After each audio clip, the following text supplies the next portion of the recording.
We had our university board retreat in August, and the speaker there challenged us to do something that, frankly, I had not thought of. He suggested, and I think nailed it well, when he said that so many of us these days wake up and the first thing we do in the morning is we go to email.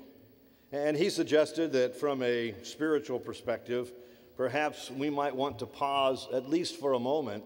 And he gave us this very, very simple advice, which I've tried to follow for at least a month.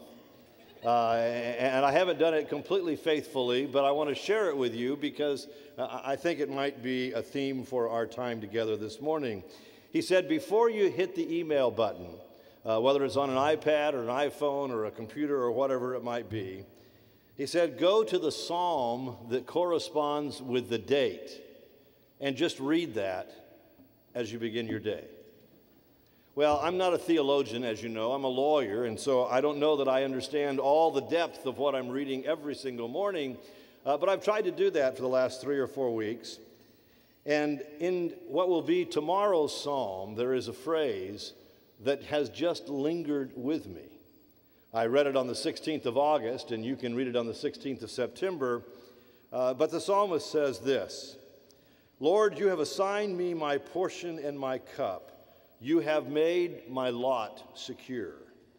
The boundary lines have fallen for me in pleasant places. Surely I have a delightful inheritance. I just want to call your attention to that one line there that says, the boundary lines have fallen for me in pleasant places. I would imagine you're sitting here this morning and you have all the burdens and all the challenges of life, and some of you may be recognizing that there are tragedies close around you. And yet, as we gather once again, don't we have a sense of gathering in the context that we are richly blessed, that the boundary lines have fallen for us in pleasant places? That's certainly true as you grace us with your presence. We are thrilled this morning and feel like the boundary lines have fallen in pleasant places as those of you from Loews Hotel and the Loews Corporation have joined us. And we'd like you, if you would, to stand so we can recognize your presence with us.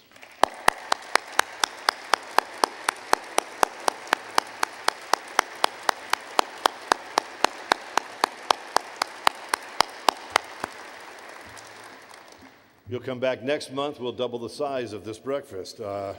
We are thrilled to have you. We are blessed and feel like the boundaries have fallen in wonderful places as we begin this school year. Lipscomb University opened with about 350 more students than last year. Once again, a record enrollment for this university, the 4th year in a row that has happened. They've come to us, thank you. They've come to us from 45 states and more than 30 countries. They've come to 19 new graduate programs, 15 new undergraduate programs, and they've come to give us the opportunity to encourage them as they prepare for life. We feel the boundaries have fallen in wonderful places as we welcome 20 new faculty this year from literally all over the nation who have made their academic investment in this institution. We feel like the boundaries have fallen in pleasant places as we opened a new graduate program that we think is going to be something particularly interesting to the community in the world of human resources. Those who recognize this will be one of the fastest growing fields in the business world in the next decade. And I'm pleased that representatives of that program, 8 of our new students are here this morning. I think they're at table 16. Would you please stand so we could welcome you not only to Lipscomb, but to this new program.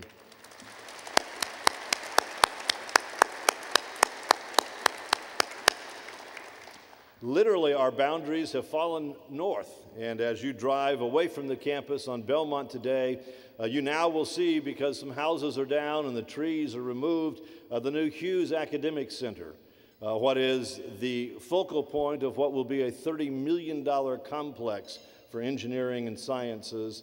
This is the art and engineering beginning of that.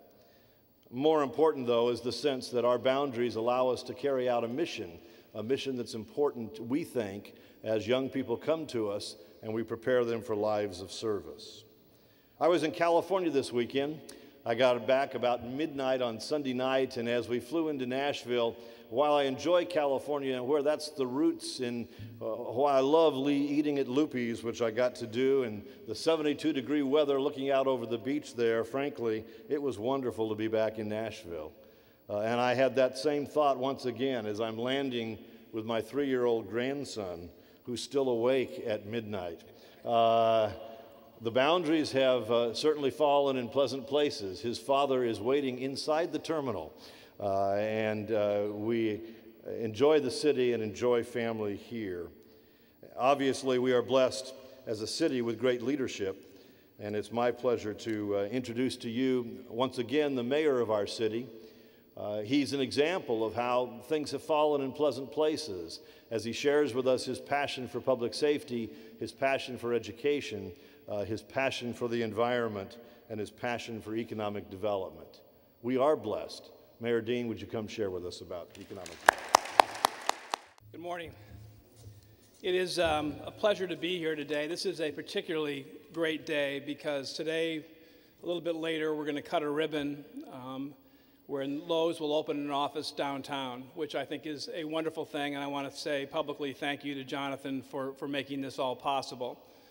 This is, to me, such a special occasion because this is a first-rate company. And we know that not just because of the interactions we had discussing their expansion here in Nashville, but because we have known Lowews in Nashville for many years. Anybody who knows Tom and Irwin and knows what a great hotel they run and all that they do for this community knows what a great thing it is that Lowews is going to expand their presence in our city, and I am very, very excited about it. There are some other things that are going on in our city in terms of economic development that I want to mention. I mean, the obvious things that we could talk about are some of the companies that have located here, like Lowews, and are expanding. Omnicil, which is a healthcare technology company, had opened up and acquired some 25,000 square feet on Donaldson Pike. LKQ Corporation, an auto parts replacement company, has consolidated regional accounting and other services and brought in 250 new IT jobs. Cummins, the largest manufacturer of diesel engines, has consolidated its care center here, creating 200 new jobs. And HealthSprings is consolidating its functions here in Nashville. All of those things are good. We'll continue to work hard every day to bring more businesses to Nashville and encourage businesses that are here to expand. But to do that, I think we have to continue what we've been doing fundamentally, which is to stay focused on three things. And you know, hopefully, what I'm going to say. You know, there are three pitches that we have to hit every day. And those pitches are, number one, public education, public safety, and economic development. You know, when we have the schools that we need, and we're going to continue to invest in our schools. You know, this last year, in a tough budget year when we were cutting everything else, we put $25 million more into schools. And we have to stick with that and just get that done. In public safety, we have the largest police department now that we've ever had.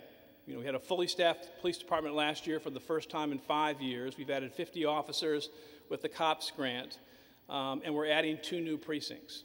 And then in economic development, we're going to continue to invest in our city all over the city. As you may have seen the news, that we're making a commitment to the Hickory Hollow area, we're making a commitment to the Madison-Goodlettsville area, and we're making a commitment to downtown. Since we last spoke here, we were able to make the good announcement that Loews Hotels has decided to build a convention center headquarters hotel here behind the Country Music Hall of Fame, which represents a $250 million investment. I think it will create one of the most interesting convention center hotels in this country. And Butch tells me, I can't say too much about this, but Butch tells me that in the next few days, there will be an announcement, in addition to the announcement was made last week about the SEC tournaments coming to Nashville. There will be an announcement about a very significant and very, very, very large convention coming to Nashville. No pressure, Butch. Just get that done.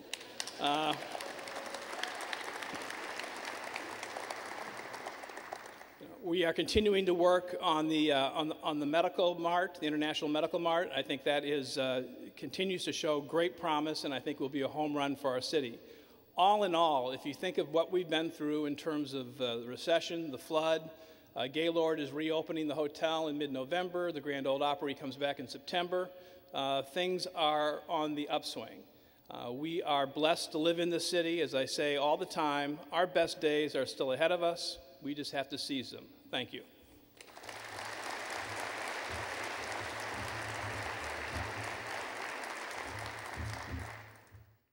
It is my pleasure now to introduce our speaker this morning. We are blessed and our boundaries are in pleasant places as those from across the country who are leaders in business join us once every 3 months or so, and that is certainly the case today. Jonathan Tisch comes to us from New York City, where his imprint and his life is obvious, not only as an outstanding business leader, but as one who cares passionately about his city. He has some conflict this morning, I am sure, because as a part owner of the New York Giants, he knows the Titans will be playing on the 25th of September. And we are in good shape this year, Mr. Tisch. And I would not want to wish you any ill at all as I introduce you. But you know this will be a mixed audience this morning in terms of that particular part of your life.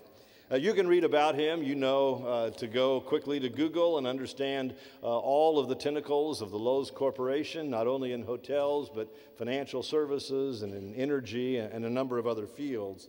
But I think much, much more important this morning is the introduction of someone who has passion, and has passion for some of the most important things we as a community and his community in New York would embrace. He has a great interest in public service, and you will have a sense of that. He's written 3 different books that focus us on partnerships and on giving and on changing the world as citizens. He's someone who has a sense of passion for even the employees who work for him. And while many talk about that, he got there ahead of the more popular TV show when he starred on Now Who's the Boss, and went down to understand in a very, very direct way the connection between upper-level management and those who work in the very fundamental part of his organization. He's invested heavily in education, and those of us, especially in private education, recognize that as endowments are down and state funding is limited, it's people like Jonathan Tisch who will step forward and make the difference in the quality of what is done. We are thrilled that at Tufts University, his alma mater, where he serves on the Board of Trustees, they have opened the College of Citizenship and Public Service, educating young people for generations of contribution. He's committed to diversity. He's politically engaged, and the list goes on and on. But what I want you to see this morning as he comes to greet us and to speak to us is not just someone who is wildly successful in the business world, but someone who, as a person, is wildly successful in his giving, his philanthropy, and his call to all of us to be of service.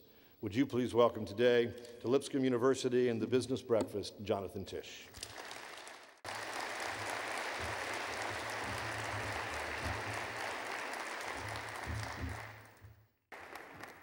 Good morning, everybody. It is always a pleasure to be in the great city of Nashville, Tennessee. President Lowry, thank you for the opportunity to speak in this wonderful community. And I really appreciate everybody being here. Kate, thank you for co-hosting this event. It gives us opportunity for the business community to talk to their colleagues and other individuals who make Nashville so vibrant. And for me, this really is a notion of coming back to a community that for 21 years now at Loews Hotels, we have been able to call home. And when I look in the audience, and many of you I've met before, and some of you I've met most recently, and Commissioner Kisber, we thank you for being here and your support as we're about to open our new facility downtown. It gives me a chance to really thank all of you for what you have done for us. And certainly I can't go any further without acknowledging my team at Loews Hotels, a team that is there every single day to ensure that we demonstrate on a regular basis our caring about our coworkers, about the communities where we do business, and certainly our guests, something I'll talk about in a moment. So let me acknowledge Jack Adler, our President and Chief Operating Officer, members of our executive committee, and certainly somebody that needs no introduction to this crowd, our managing director of the Loews Nashville Hotel, Tom Negri. Thank you all.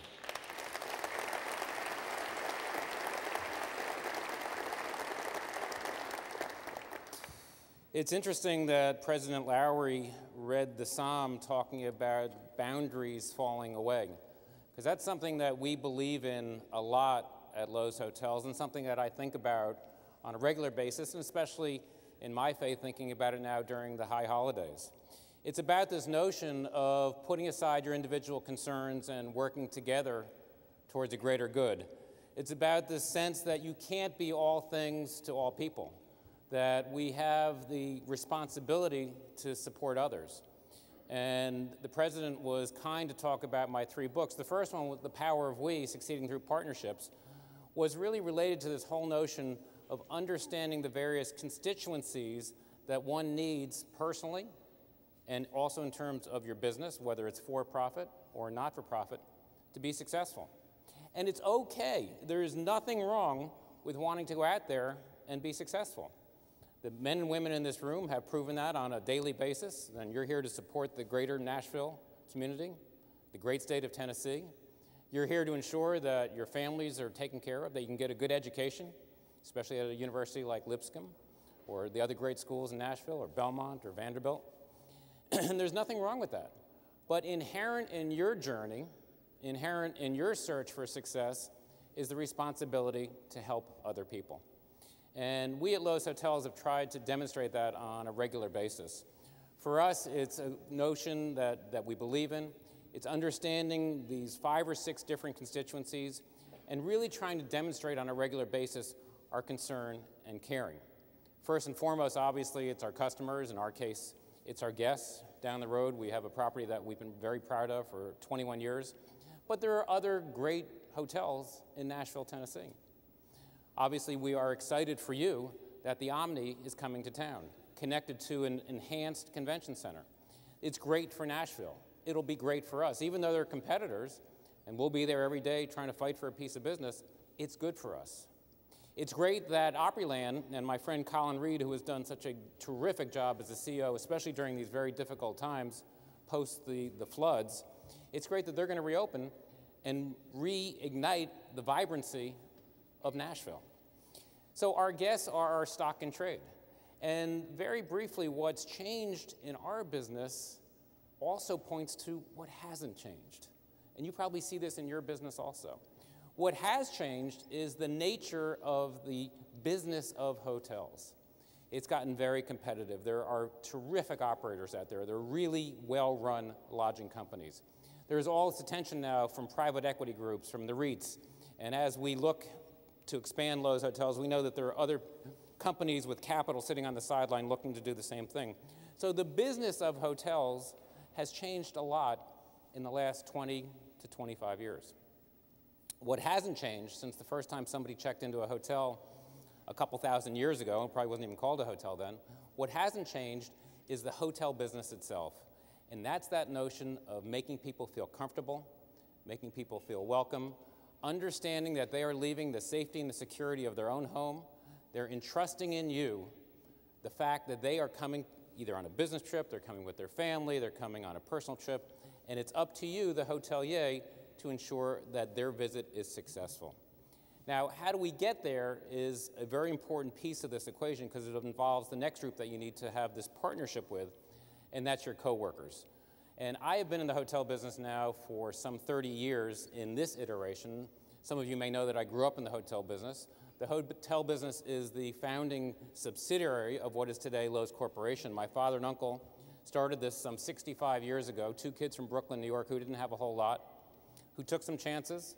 They were very hardworking, they were extremely disciplined, and for the generation that I represent now, and I run the corporation with my 2 cousins, we are very fortunate that they took those chances some 65 years ago, so that Loews Corporation today has assets of about $80 billion, and we have 5 different operating subsidiaries.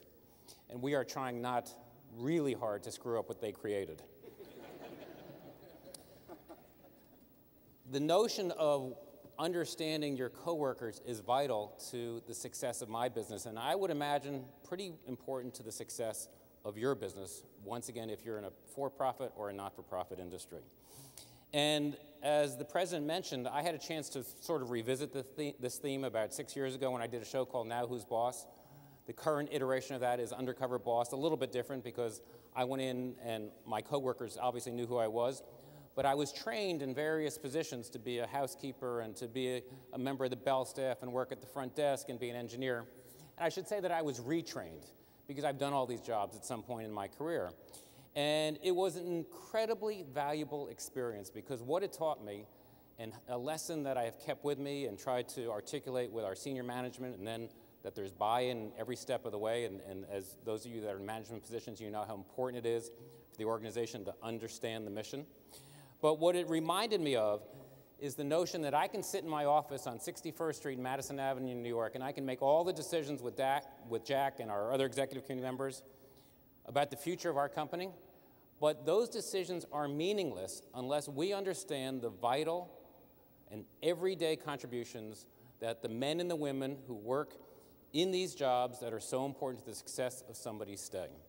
I can do nothing to help this company if our housekeepers, if our bell staff, if our wait staff, if the men and women who cook our food, unless they are engaged, unless they understand what we are trying to say as the leaders of this company, unless there is buy-in, to use that phrase once again, what I do is absolutely meaningless.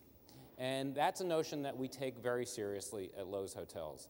And we try to articulate it to them on a regular basis. We try to understand what's important to them so that they understand what's important to us. That leads into the third group that we need to partner with, and this is something that is clearly evident here in the great city of Nashville. It's something that we gave a lot of thought to going back 20 years now, and that's the notion of community.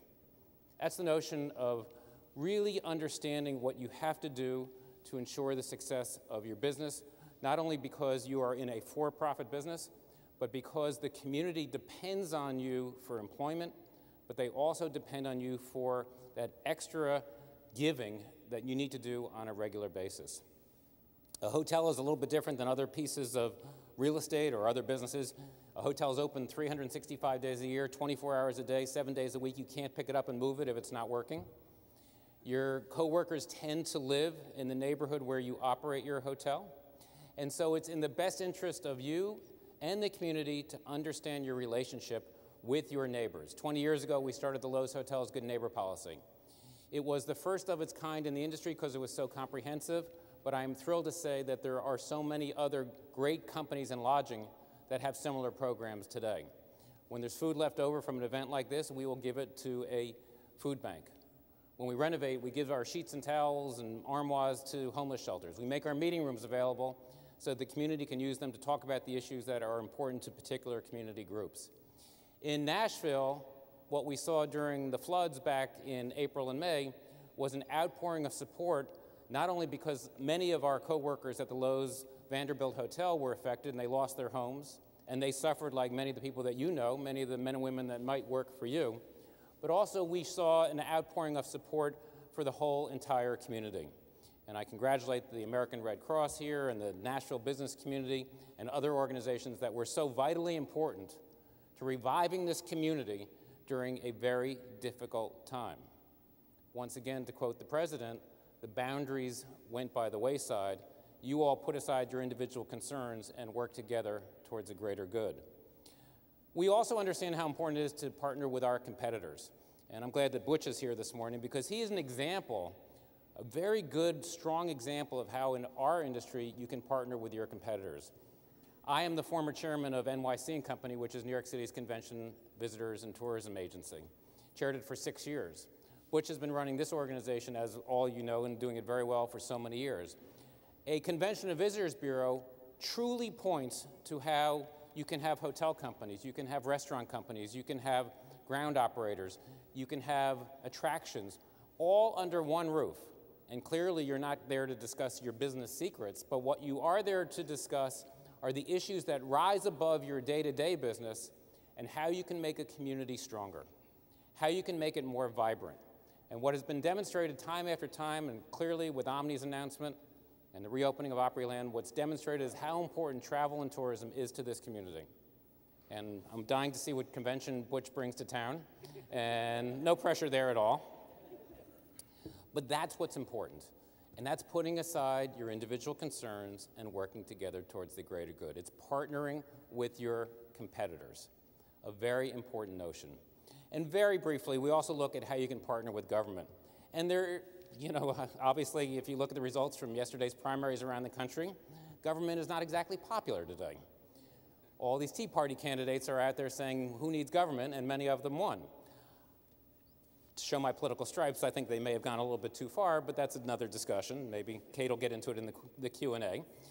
But you can partner with government. You can work together with government. Our new office, which is going to open at 10:30 and provide some 200 jobs in the Nashville community, is a prime example of how you can partner with government.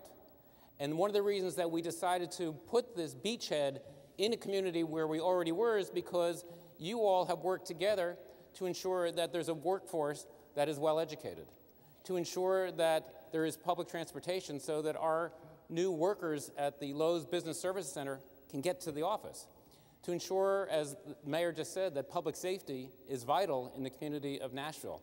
That's why we reestablished ourselves to become even a bigger part of your business community.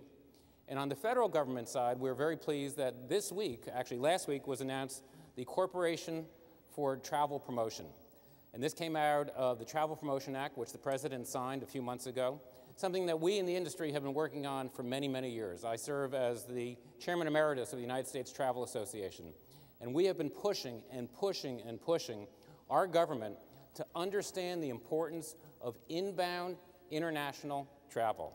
You all have a great airport here, and the fact that people are coming to this community and they're spending money, that international traveler, which we're now going to go through this public-private partnership between the travel industry and the government, spend $200 million a year, something that we have never done before, talking about how important it is, why you should come to the United States. And you have to understand that it's important economically, but it's also important diplomatically. The dollars are there. International travelers stay longer and they spend more money.